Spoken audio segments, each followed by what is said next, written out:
కదలి రండి తెలుగుదేశ కార్యకర్తలారా, త్యాగాలకు వెనుదీయని దేశభక్తులారా. కదలి రండి తెలుగుదేశ కార్యకర్తలారా, త్యాగాలకు వెనుదీయని దేశభక్తులారా.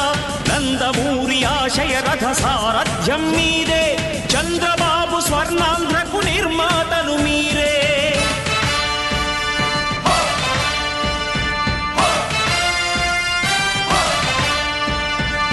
కదలి రండి తెలుగుదేశ కార్యకర్తలారా, త్యాగాలకు వెనుదీయని దేశభక్తులారా.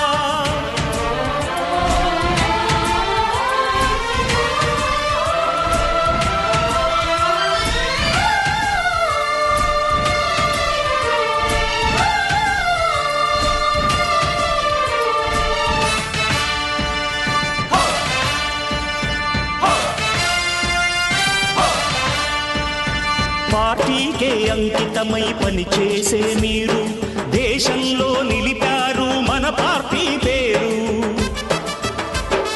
పార్టీకే అంకితమై పనిచేసే మీరు దేశంలో నిలిపారు మన పార్టీ పేరు. మారుమూల గ్రామమైన మహానగరమైన బాధ్యతతో క్రమశిక్షణతో మెలిగారు. ఆశయాలు పండించే జీవనదులు మీ సేవలు, మీరే మన రాష్ట్ర ప్రగతి సౌధానికి పునాదులు. అణుశక్తికి కోటి రెట్లు మీ శ్రమ శక్తి, ప్రజలకు చేకూర్చనుంది సుఖము శాంతి. నందమూరి ఆశయ రథ సారథ్యం మీదే, చంద్రబాబు స్వర్ణాంధ్రకు నిర్మాతలు మీరే.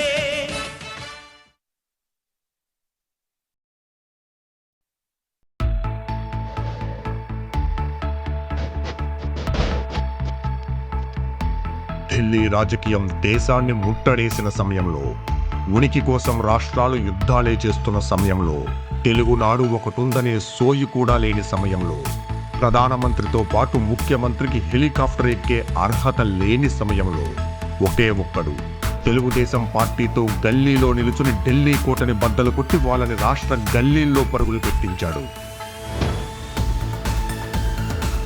ఆ తెగువకు, ఆ పట్టుదలకు, ఆ ఆత్మగౌరవానికి ప్రతీకగా 43 ఏళ్ల క్రితం ఎగిరిన పసుపు పచ్చ జెండా 3 తరాలను ముందుకు నడిపిస్తూ ఈ రోజుకు రెపరెపలాడుతోంది. ఈ 4 దశాబ్దాల జెండా చీకటి నుండి రాష్ట్రాన్ని వెలుగులోకి తెచ్చింది. కరణం వ్యవస్థని భూస్థాపితం చేసి రైతులకు ఆత్మగౌరవాన్నిచ్చింది. మహిళలకు ఆస్తిలో సమాన వాటా ఇచ్చింది. వారి అస్తిత్వానికి ఆలంబనగా నిలిచి వారికి విద్య, స్వయం ఉపాధి కల్పించింది. సాగునీటి ప్రాజెక్టులు, డ్రిప్ ఇరిగేషన్తో బీడు భూముల్లో సిరులు కురిపించింది. పరిపాలనను సులభం చేసి బడుగులకు భీమానిచ్చి, బిడ్డలకు భవిష్యత్తునిచ్చి, అట్టడుగు వర్గాలకు అవకాశాలిచ్చి తెలుగు జాతిని ప్రపంచంలో అత్యంత వేగంగా విస్తరిస్తున్న జాతిగా మార్చడంలో విజయం సాధించింది. 40 ఏళ్లలో ఓటమి ఎదురైనప్పుడు తల దించుకోలేదు, బాధ్యతల నుండి పారిపోలేదు. గెలుపు అందినప్పుడు తల ఎగరేయలేదు, తలకు పొగరెక్కించుకోలేదు. ఊడలు పాకిన మర్రి చెట్టులా ఊరు వాడ ఉప్పొంగిన నాయకులు, కార్యకర్తల బలంతో స్థిరంగా, సుస్థిరంగా నిలబడింది. కొట్టాలనుకున్న వారిని, తల కొట్టాలనుకున్న వారిని తొక్కిపట్టి కలబడింది. తన ముందు పిల్ల కాలువలు పరవళ్లు తొక్కితే మహాసముద్రంలా నిశ్చలంగా నిలబడింది. అవమానాలు పడ్డా, దాడులు చేసిన, ప్రాణాలు తీసిన ప్రజల కోసం బలపడింది. రాష్ట్ర భవిష్యత్తు అంధకారమైన ప్రతిసారి, పాలన గాడి తప్పిన ప్రతిసారి ప్రజలకున్న ఆశ తెలుగుదేశం పార్టీ మాత్రమే అనే నమ్మకాన్ని సంపాదించుకుంది. తెలుగుదేశం రాజకీయ పార్టీ మాత్రమే కాదు, ఒక జాతి అస్తిత్వాన్ని తనలో నింపుకొని, ఆ జాతి ఆశల్ని, ఆశయాల్ని భుజాన మోస్తూ తెలుగు ప్రజల కీర్తిని ప్రపంచపు దశ దిశలా వ్యాపింపచేస్తున్న తెలుగు ఆత్మ గౌరవ నినాదమిది.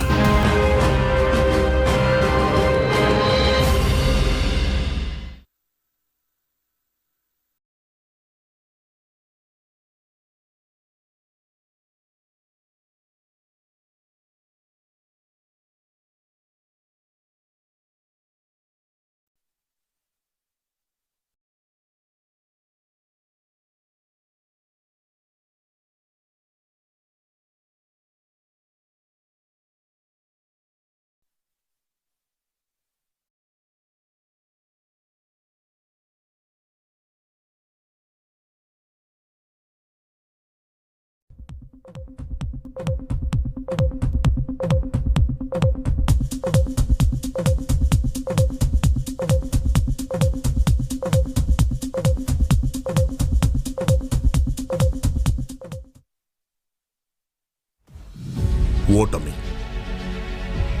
ఓటమి అవమానాలను ఇస్తుందని తెలుసు, కానీ ప్రాణాలు తీస్తుందని తెలియలేదు. ఓటమి అధికారాన్ని దూరం చేస్తుందని తెలుసు, కానీ రాష్ట్రాన్ని నాశనం చేస్తుందని తెలియలేదు. అలాంటి ఒక ఓటమి సర్వం కోల్పోయిన అస్త్ర సన్యాసం చేయని నాయకుణ్ణి మన ముందు పెట్టింది. అలాంటి ఒక ఓటమి అవమానాలు ఎదుర్కొన్న నాయకుణ్ణి ఆయుధంగా మలిచింది. అలాంటి ఒక ఓటమి నింపాదిగా ఉన్న కార్యకర్తల్ని నిప్పురవ్వల్ని చేసింది. 5 ఏళ్ల పాటు ఆస్తులు పోయాయి, కుటుంబాలు పోయాయి, ప్రాణాలు పోయాయి. తెలుగుదేశం జెండా కనపడితే దాడులతో, పసుపు రంగు కనపడితే కేసులతో ఉక్కిరి బిక్కిరి చేసి జైళ్లలో మగ్గపెట్టి ఊర్ల నుండి తరిమేసి ఆఖరికి అధినాయకుణ్ణి అక్రమంగా అరెస్టు చేసి పార్టీ ధైర్యాన్ని, మనుగడను దెబ్బకొట్టామని విర్రవీగిన వారి కుంభస్థలాన్ని బద్దలు కొట్టి పోయిన గౌరవాన్ని, అణిచివేయబడ్డ ఆత్మగౌరవాన్ని గర్వంగా వెనక్కి తెచ్చిన పార్టీ మన తెలుగుదేశం పార్టీ. నారా చంద్రబాబు నాయుడు అనే నేను తెలుగుదేశం ఒక వర్గం కోసం నిలబడలేదు. తెలుగుదేశం ఒక ప్రాంతం కోసం కొట్లాడలేదు. తెలుగుదేశం అధికారం కోసం అర్రులు చాచలేదు. అందని ఆకాశాన్ని అందుబాటులోకి తెచ్చి, అందుకోలేని అవకాశాలను చేతుల్లోకి తెచ్చి, రాళ్ల భూముల్ని నగరంగా మార్చి, రాజధాని లేని రాష్ట్రానికి దిక్చూసిలా మారి 25 ఏళ్ల తర్వాత భవిష్యత్తుని సిద్ధం చేసే ముందు చూపుతో మెలిగే పార్టీ తెలుగుదేశం పార్టీ. 95 నేను మాట్లాడింది ఐటీ మాట్లాడాను. ఈ రోజు నేను మాట్లాడేది ఏఐ మాట్లాడుతున్నా, ఆర్టిఫిషియల్ ఇంటెలిజెన్స్ మాట్లాడుతున్నా. ఓటమితో కృంగిపోక, అవమానాలతో దిగులు పడక, అణిచివేతతో దిగాలు పడక, రాజకీయ వైకుంఠపాలిలో పాములనే నిచ్చెనలుగా మార్చుకొని హేళన చేసిన వాడే వణికిపోయేలా నాయకత్వాన్ని రూపొందించుకున్న పార్టీ మన తెలుగుదేశం పార్టీ. మీ దగ్గరికి నేను ఎన్నికల ప్రచారంలో వచ్చినప్పుడు ఒకటే అడిగా, నేను 5300 ఓట్లతో ఓడిపోయాను, దాని పక్కన ఒక 0 పెట్టి నన్ను గెలిపించమని నేను కోరాను. అందరి దిమ్మ తిరిగే విధంగా 91,000 మెజారిటీతో నన్ను మీరు గెలిపించి శాసనసభకు పంపించారు. ప్రజల జీవన ప్రమాణాలు పెంచుతూ, సామాజిక కట్టుబాట్లను బద్దలు కొడుతూ, అనగదొక్కబడ్డ వర్గాలకు అండగా నిలుస్తూ, తెలుగు జాతి ఉన్నతి కోసం ముళ్లదారుల్ని పూలబాటగా మార్చి ఓ రాజకీయ విప్లవమే సృష్టించిన పార్టీ మన తెలుగుదేశం పార్టీ. కూలిపోవటానికి ఈ పార్టీ తాడి చెట్టు కాదు, ఊడలు పాకిన బర్రి చెట్టు. కుళ్ళిపోవటానికి ఈ పార్టీ నిలబడింది శవాల మీద కాదు, ఆత్మ గౌరవం మీద. కనుమరుగైపోవటానికి ఈ పార్టీ బలపడింది స్కాముల మీద కాదు, ప్రజల నమ్మకం మీద. మార్పుల్ని స్వాగతిస్తూ, అభిమానానికి పట్టం గడుతూ, నిత్య నూతనంగా, నిరంతరంగా ప్రవహించే జీవనది మన తెలుగుదేశం పార్టీ.